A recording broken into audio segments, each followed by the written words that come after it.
everyone, and welcome to the premiere episode of Former Feds and Friends, where former federal government employees react to sci-fi, fantasy, animated films, all things nerdy, wonky, and awesome.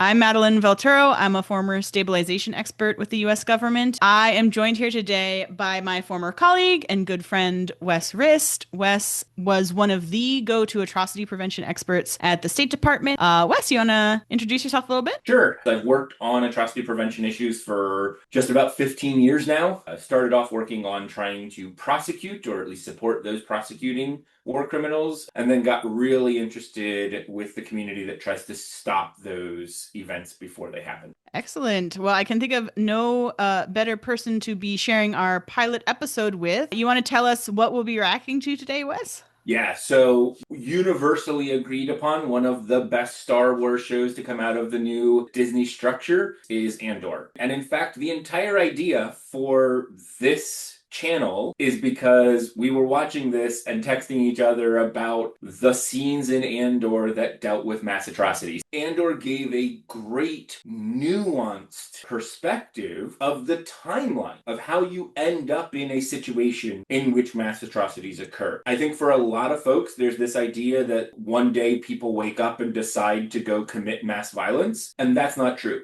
In every single mass atrocity that we've ever seen, there's very clear and obvious early warning signs, and there are opportunities to step in and make things different. And off ramps, yeah. Exactly. That's why this is a perfect pilot. Let's dive into it.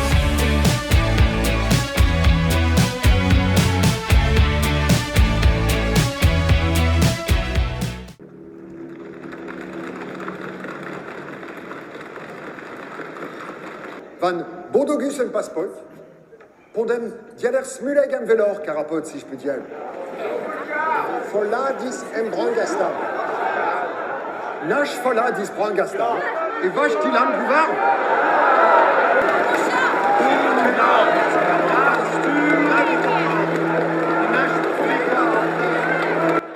And you can see they've got a specific symbology for them. How much do you understand? Not enough.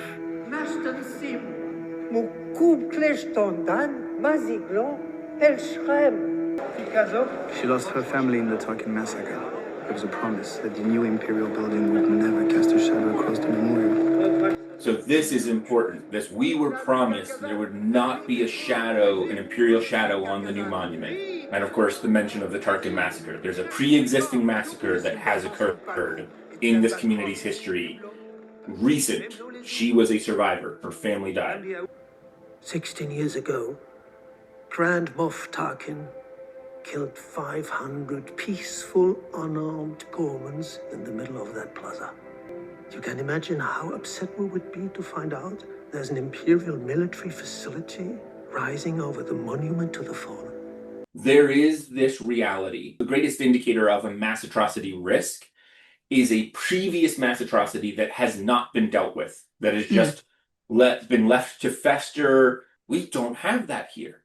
We actually have transitional justice. We have an effort to make recompense for the problems of the past. The Empire clearly realized that this was not a problem that was going to go away. They made restitution, they built the memorial, and there was this promise. The shadow of Imperial military will not fall on the memorial. That is, in our field, what we would call memorialization and remembrance. Those are two very valuable tools and very effective tools in the transitional justice toolbox. They contribute to diffusing the emotion behind that kind of, we're going to commit atrocity because you never paid for the atrocity that you did before. But you can also see how having that memorial and that promise, whether real or perceived, means that the Imperial actions now are even worse in a way. Broken trust that they thought they had. Yes.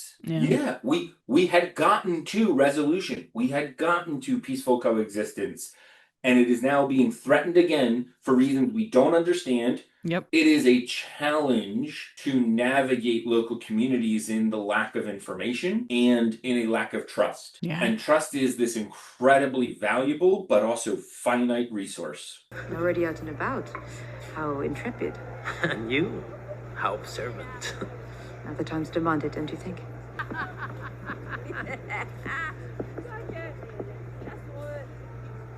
What is it you think you're doing? You don't know me. Maybe I'm a snitch.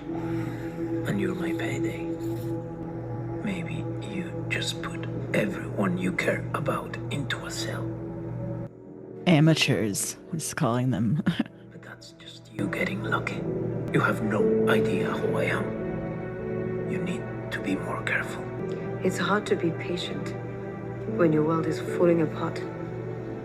The reality is, when you are in a situation where people are trying to do something to improve their situation due to forces external to them, those people can be incredible agents for change. Along with that, sometimes what they are doing and what they are responding to is part of a bigger tapestry that they cannot see. One of the hallmarks of a place or an environment where these kinds of things happen is often information control. They don't know what's happening. They don't know because they are being restricted from learning about the bigger implications or flat out being lied to. And so when they choose to act, when they choose to take steps to try and make things better, it is possible that they walk into a bigger problem where they create more risk. Tell me about the Ghorman front. You weren't there very long. They started too late. Now they're rushing. That's awfully definitive. They're not ready, Luthen. The Empire is building an armory in the center of town. They say it's a new complex office, but everyone knows the truth. There's nothing to be done about it now. They want to hijack an Imperial transport to prove something that everybody already knows is true. Who's gonna care about it? The Empire will care about it. Exactly. They'll be crushed. They're finally wanting to do something. You tell them to be careful. It doesn't matter to you, does it? Doesn't matter. Think about a planet like Ghorman in rebellion. A planet of wealth and status. If it goes up in flames, it will burn very brightly. And this is where it's clear that their priorities are different. Yeah. Frequently, in mass violence, people are being used for bigger political purposes that may not in any way whatsoever reflect why they think that they are picking up weapons, that they are willing to risk their lives, willing to cause harm to others. Luthen does not care about the individual. He cares about the movement. He's willing to have lots of Ghormans die if it means that the rest of the galaxy pays attention to the risk that he perceives the Empire poses. We're trying to prevent 1,000 Ghormans by letting 2 or 3 Ghormans happen or something. Yeah. There is a reality on the spectrum of how close you are to a mass atrocity event occurring. Your toolbox progressively gets smaller. The actions that you can take become smaller and smaller as you get closer and closer. And when everyone is very aware that there is a mass atrocity risk, you are usually at the point where you only have like 3 tools left in the toolbox. One of them is probably armed resistance or violent resistance of some kind. Part of the problem is Luthen and Andor think they are at different points on that timeline. Luthen thinks that we're knocking on the door. All of this is happening tomorrow. Ghorman going up in flames is the last tool that we've got in the toolbox to use. Andor's thinking, we've got time. The continued and inexplicable Ghorman resistance to Imperial norms. Terrorism strikes again in Ghorman just 3 weeks. Oh, the press is here. They're spinning the narrative. The number of Imperial casualties is still unknown. Admiral Tyson is expected to comment later today, but we've already seen an escalated response level. Curfew was reinstated for the entire city. Local leaders are urging calm, and so far... The idea that in order to de-escalate the situation, you would go on camera and say those things and talk about how the situation is escalating and we need to be prepared and we need to be worried. And there are unknown numbers of Imperial debt. You know, it's great. I'm glad you're reporting on unknown numbers. Yeah, and no one's claiming credit, so we don't know who they are, so it's shadowy. Also, important to remember in this context, this is imperial news. This is not, Right. this is a state-run media, which we know as the observer is captured. They are being fed lines to talk about this by the ISB because the ISB wants The propagation situation of violence. to escalate, right? Yeah, and these they are want to exactly escalate. the types of things you would say if you want the situation to escalate. Sorry to keep you waiting. The Emperor has taken a great interest in the situation. We are moving forward with the original plan. When? The fleet will be fully positioned in 48 hours. They're fiddling with the calendar, but to commence a full enforced resettlement of Fitz Krennic's schedule, We'll need a declaration of martial domain as soon as possible. Is this how it works? That they just are like, okay, What I need now we're a is go. professional Atrocity, tech. please. Very rarely, sure, if you're the Nazi party or if you are Sure. the Imperials, yes, that is what they do. They plan very carefully. It's one of the reasons the Holocaust is kind of this own thing out there. It bears a lot of similarities. It's not how most atrocities work. Frequently, there is a political objective or a military objective that wants to be achieved by those in power. They see a way to move the ball on getting towards that goal, and they give vague, unclear, contradictory instructions to individuals lower down the chain, or they send people, like your crisis specialist, who they know are a little more willing to bend the rules to get them what they want. This is why the doctrine of command responsibility came about in international criminal law, which basically says, if you're in charge at the very top, you are responsible for knowing what the people under you do. You don't get to say, well, I didn't know that guy was going to go out and kill large numbers of people. It's your job to keep tabs on him.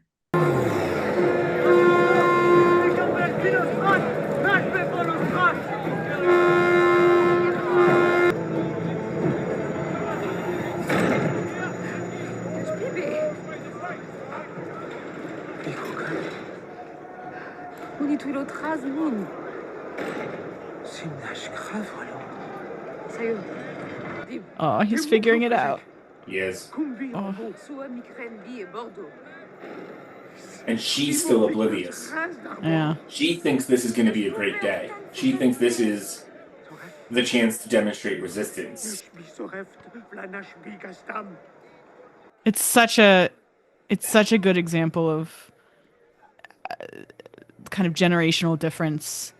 Well, and an understanding of, you can't continue to speak if you're not alive. And young people, they think they're invincible, especially the young people who are on the just side of the thing. Well, they don't know how easy it is for that not to be they enough. are on the just side or not. Like, the perception of it is what matters. Yeah.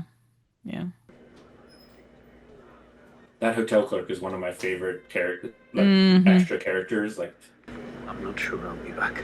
Not to worry, you were never here. Oh. Didn't log you in. Those small acts of resistance.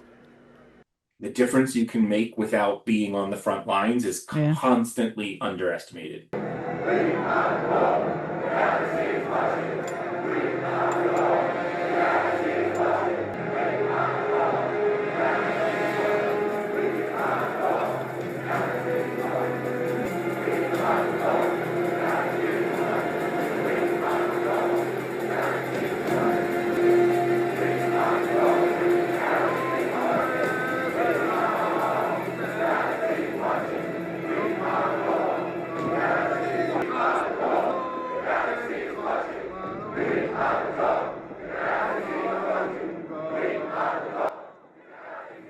This is a stroke of genius.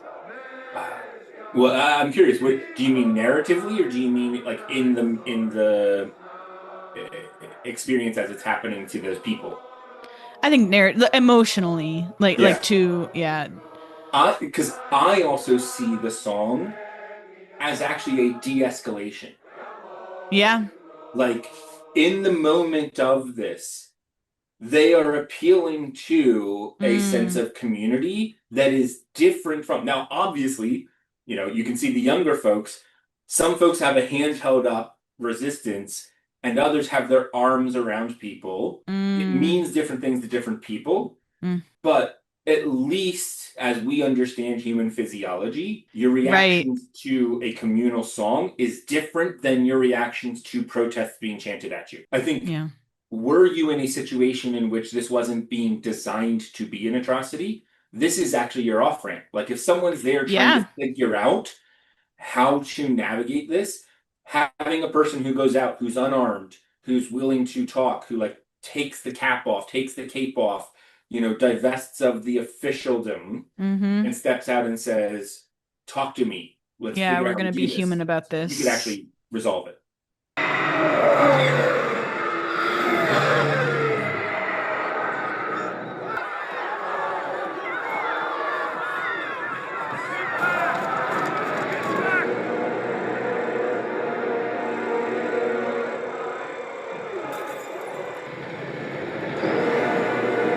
And here's the Imperial perfidy, whatever that word is, which is actually a legal term, but like the, you know, intentional false operations on the battlefield designed to escalate things, you know, perfidy, maybe. They're going to shoot their own people to create martyrs to allow them to justify the massacre. Yeah.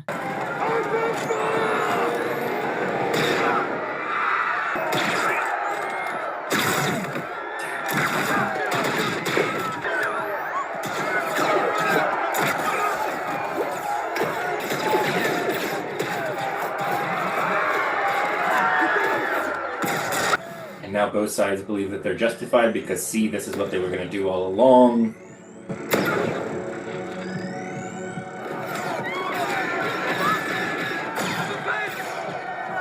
is Palmer 1. This is Palmer 1. We are under siege. We're being slaughtered. The imperial murder of Ghorman has begun. There are hundreds of bodies this moment.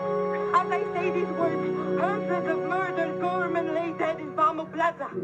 Thousands more on the streets, more every minute. We're being destroyed. This is murder. The Empire built this. I can't. They made this fire and led us to the slaughter. Now they expect us to die without knowing why. Help us! Is there no one who can help us? Is there no one? I have heard almost word for word that speech, unfortunately, from multiple different places around the world. Yeah. I worry that people feel like that's exaggeration of some kind, and it's not. That is... It's how it sounds when they call. It really is. And it honestly, it does not matter what language you are listening to it in. You can tell, even before the translation comes, what the people are saying. Yeah. What's going on? Ambassador Aura, he's been arrested. In the Senate. No warrant, no charges. This is the Senate chamber. I have every right to be here. No warrant, no charges. And arrest of a political official. Arrest of a political official, political representative. Huge early warning indicator. Yep. Huge. When opposition political figures start getting arrested. This will be you soon enough. This will be you soon enough. I need to make a speech tomorrow. They'll never let you take the floor. I've seen you work miracles before. Has to be done, Bale. I can't take it anymore. And yes, I know there's no telling what the Emperor's capable of at this point. Anything is possible, but they've gone too far, and we all know it. We need to speak out. We need to stand up and speak the truth. And then we need to leave. There is always that element of, like, when do you stop trying to fix things from the inside? Yeah. I'm not going anywhere. Are you telling me to be silent? It's not like that. I have to stay. We have to buy time. We're not ready. Yavin isn't ready. It is interesting and useful that people have different limits for when they can no longer stay silent, because then you do end up with a gradient. Yeah. And it is also a challenge of, people draw their line for themselves and then make value judgments about everyone else who doesn't draw the line at the same spot. Which is not to say that there aren't moral consequences for choosing to draw your line in a different spot. Yeah. Senior Senator from Hope. Graciously accepted, thank you. Our modest senior senator, like to yield a moment of my time to the senior senator of Alderaan, who has a point of order to address. Process. Bureaucratic process. So familiar. Yep. As the resident process nerd on the AP team, I highly approve. For the latest Imperial ruling on Senate protocols, I'd like to invoke Article 17252, which you may recall proposed directly by the Emperor's Council, that a senior senator, in the case of emergency, may yield the floor freely, without interruption, to another senior senator, and repeatedly use the word emergency. And as there's been no objection to this description from the floor, I am invoking Article 17252 and yielding the floor to the senior senator from Chandrila. I love how, it takes 3 lawmakers to get her up there to speak. Yeah. It is never somebody alone. Like, it takes. And Organa is clearly laying a foundation. Yep. So that people cannot object to her being able to speak under emergency protocols. Yep. Fellow senators, I stand before you this morning with a heavy heart. Disagree as we might, I am hoping that those of you who know me will vouch for my credibility in the days to come. We are in crisis. What are they doing? The distance between what is said Shut it down. and what is known to be true has become an abyss. It's locked. Why is it locked? It's supposed to be. It hasn't been locked all year. We know, we fixed it. What? We checked the protocol. Open it. You need the sequence key. So let's have it. We took it up to the security office yesterday. Of all the things... I love this.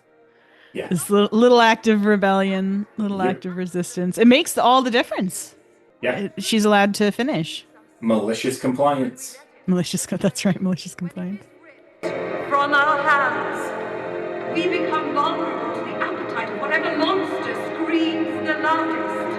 I don't care if you have to cut power to the whole chamber. Get her off the air! Which is the clearest representation of even the Empire recognizes that words matter. Mm. If it didn't matter, they wouldn't care. They'd let her continue ranting. And the monster screaming the loudest, the monster he helped to create, the monster who will come for us all soon enough, is Emperor Palpatine.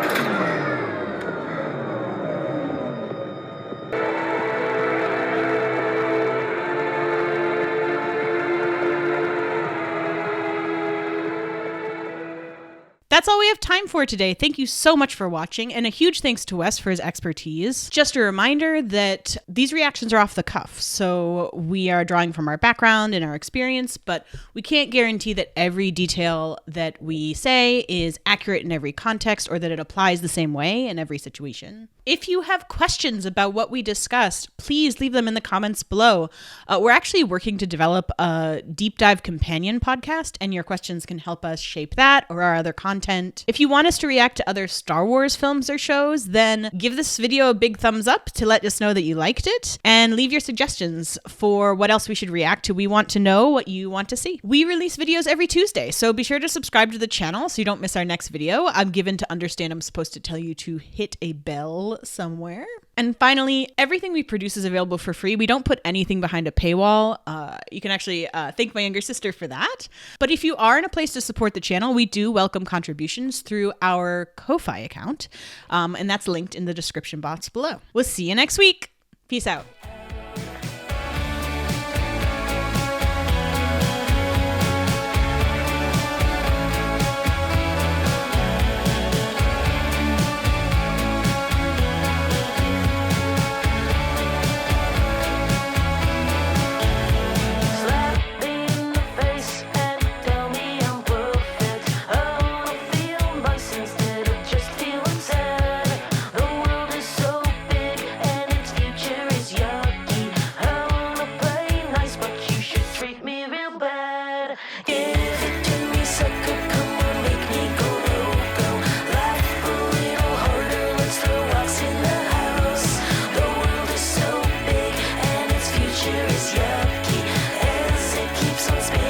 Still soaring.